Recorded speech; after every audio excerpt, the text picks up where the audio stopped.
Izboskan tumani axborot kutubxona markazi taqdim etadi.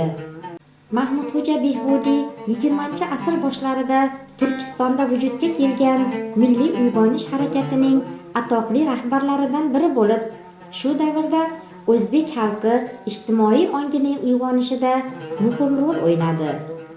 U Turkistonda yangi usul maktablarining ochilishi, milliy matbuotning paydo bo'lishida faol ishtirok etibgina qolmay, birinchi o'zbek dramasini yaratib, professional o'zbek teatr san'atining maydonga kelishiga zamin hozirladi.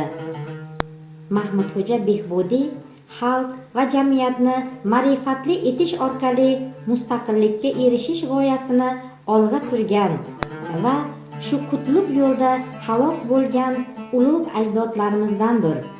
Mahmudxo'ja Behbudiy sirli ravishda g'oyib bo'ladi, so'ngra fojiali ravishda vafot etadi.